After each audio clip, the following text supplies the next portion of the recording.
Good evening. Partnership accounts में interest on drawings कैसे निकालते हैं, ये बात हम आज के आपके साथ डिस्कस करेंगे। सबसे पहला बात, इंटरेस्ट ऑन ड्राइंग्स आप तभी कैलकुलेट करना, इंटरेस्ट ऑन ड्राइंग्स हम तभी निकाल सकते हैं जब interest on drawings partnership deed में दिया रहे। मतलब पार्टनरशिप डीड में इंटरेस्ट ऑन ड्राइंग्स का रेट लिखा रहे, जब पार्टनरशिप में ये बताया रहे कि पार्टनर्स लोगों को ड्राइंग्स के ऊपर इंटरेस्ट देना पड़ेगा। In such case only interest on drawings आपको निकालना पड़ेगा। Interest on drawings partnership firm के लिए इनकम होगा एंड पार्टनर्स लोग के लिए एक्सपेंस होगा। ठीक है, सबसे पहला बात, इंटरेस्ट ऑन ड्राइंग्स आप तभी निकाल सकते हैं जब पार्टनरशिप डीड में इंटरेस्ट ऑन ड्राइंग्स का प्रोविजन दिया है। ठीक है, इसका मतलब जब तक interest on drawings partnership deed में नहीं दिया रहेगा तब तक आप नहीं निकाल सकते। ठीक है, इंटरेस्ट ऑन ड्राइंग्स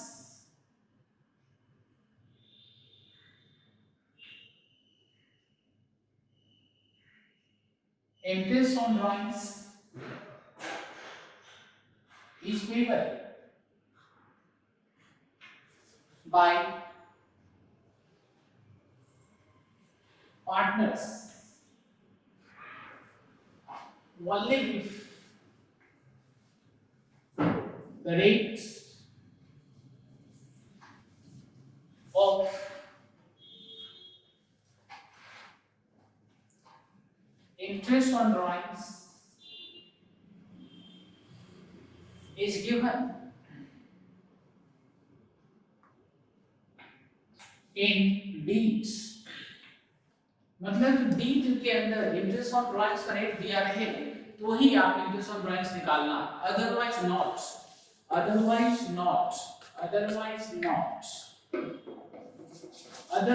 आप नहीं निकाल सकते हैं। ठीक है, अदरवाइज इसका जरूरत आपको नहीं पड़ेगा। ठीक है, it is an income for the firm, ये फर्म के लिए इनकम होगा एंड एक्सपेंस फॉर पार्टनर्स, और पार्टनर्स लोग के लिए एक्सपेंसेस होता है। ठीक है, ये कैलकुलेट कैसे करते हैं? The rules for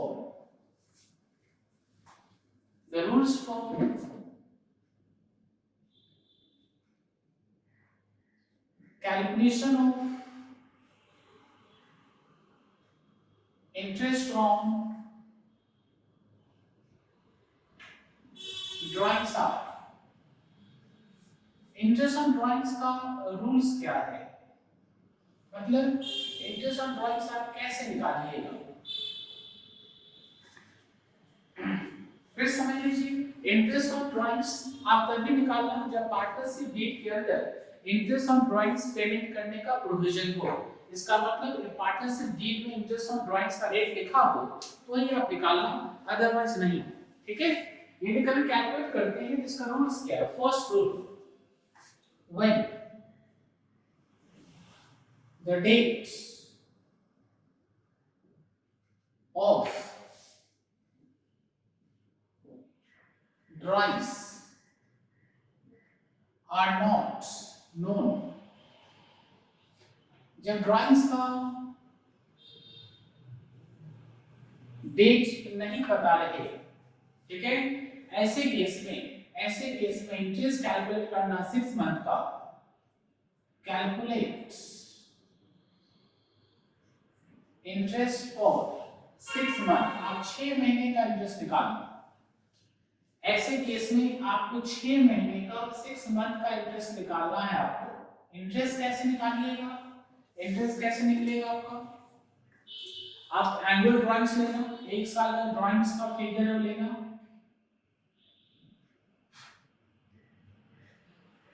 आप एनुअल ड्राइंग्स लेना, उसको रेट्स ऑफ इंटरेस्ट से मल्टीप्लाई कर देना एंड 6/12 6 महीने का इंटरेस्ट निकालना। 6 महीने का इंटरेस्ट फाइंड करना है। Rule 2,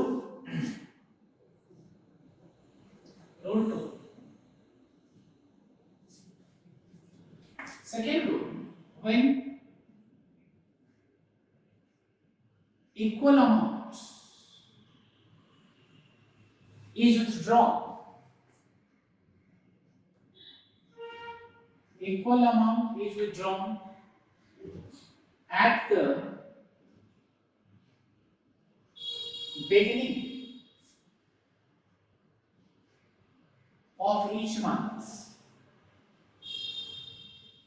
at the beginning of each month, मतलब जब इक्वल अमाउंट्स, मतलब जब बराबर अमाउंट्स का ड्राइंग्स हर एक महीने के बिगनिंग में, दो बार ध्यान रखना, इक्वल अमाउंट दो बार ध्यान रखना होगा, इक्वल अमाउंट बराबर अमाउंट का ड्राइंग्स निकालना होगा। मतलब 1000 रुपए निकालेंगे एवरी महीने 1000 रुपए, 1000 रुपए निकालेंगे एवरी महीने 1000 रुपए, लेकिन कब?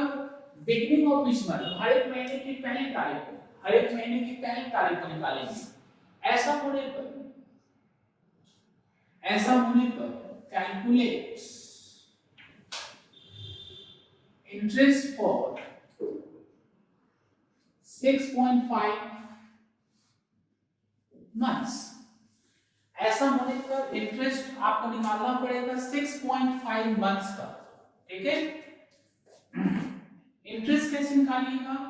Interest equals to annual drawings लेना, मतलब इस ड्राइंग जो मंथली में दिया रहेगा उसको आप क्या करना, 12 से मल्टीप्लाई कर लेना, पर मंथ के ड्राइंग्स को 12 से मल्टीप्लाई करना, एनुअल ड्राइंग्स निकल जाएगा। इसको फिर से रेट ऑफ इंटरेस्ट से मल्टीप्लाई कर लेना, और कितने मंथ का निकालना आपको निकालना है 6.5 मंथ का, 6.5 by 12, 6.5 by 12। आइए रूल नंबर 3, रूल नंबर 3, हम आपको टोटल 5 रूल्स बताने वाले हैं। When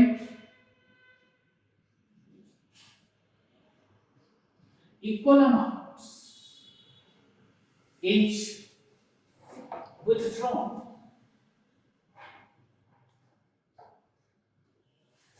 at the end of each month, मतलब जब इक्वल अमाउंट, ध्यान रखना आप वर्ड्स पे ध्यान रखना, equal amount and end of each month, मतलब जब बराबर अमाउंट का ड्राइंग्स, इक्वल अमाउंट का ड्राइंग्स एवरी मंथ के एंड में हो, एवरी मंथ के एंड में हो, तो इंटरेस्ट कैसे निकालते, ठीक है। ऐसे केस में आपको इंटरेस्ट निकालना चाहिए, कैलकुलेट इंटरेस्ट फॉर 5.5 मंथ्स। आपको इंटरेस्ट निकालना पड़ेगा 5.5 मंथ्स का इंटरेस्ट आपको निकालना पड़ेगा। इंटरेस्ट का अमाउंट कैसे होगा? आपको एनुअल ड्राइंग्स लेना है, उसको फिर किससे मल्टीप्लाई करना है आपको? रेट ऑफ इंटरेस्ट से, एंड 5.5 by 12 लेना है। टोटल में आपको 5 रूल्स बताने वाले, 5 रूल्स, रूल 1, ये रूल 2 एंड रूल 3। रूल 1 में क्या बताएं? जब डेट ऑफ ड्राइंग्स नहीं पता हो तो 6 मंथ का। रूल 2, ड्राइंग्स यदि एवरी मंथ के बिगिनिंग में हो, ठीक, इक्वल अमाउंट का ड्राइंग्स एवरी मंथ के बिगिनिंग में हो तो 6.5 मंथ्स का, एंड एवरी मंथ के एंड में इक्वल अमाउंट का ड्राइंग्स हो तो 5.5 मंथ का होगा, ठीक है। 3 रूल्स हम आपको बताएंगे,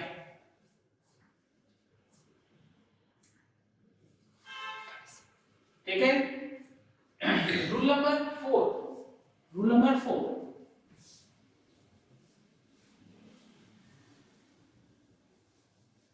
यदि हम लोग ड्राइंग्स करते हैं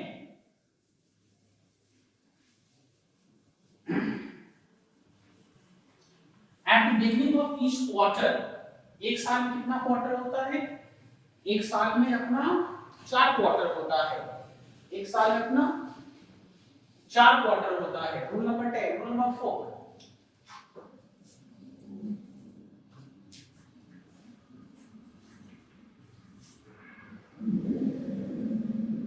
equal amount is withdrawn at the beginning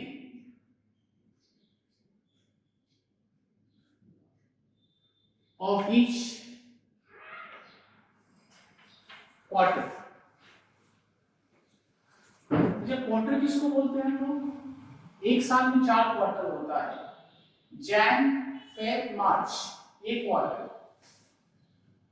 अप्रैल, मई, जून एक quarter, June, July,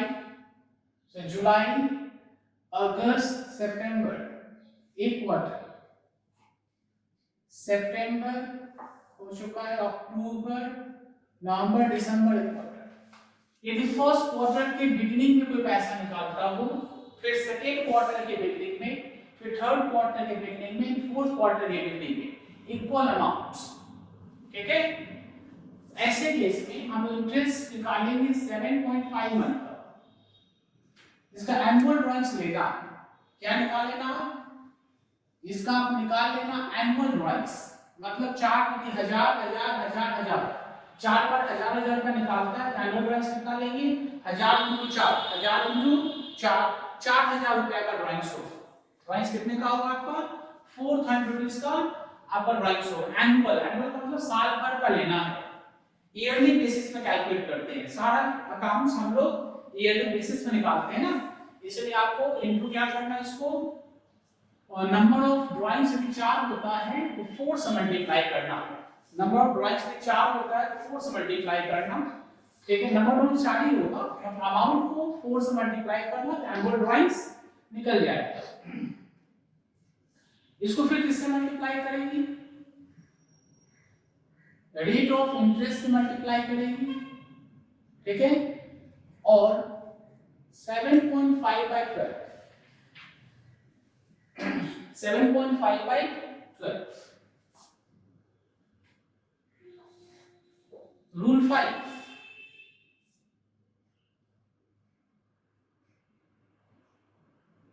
equal amount is withdrawn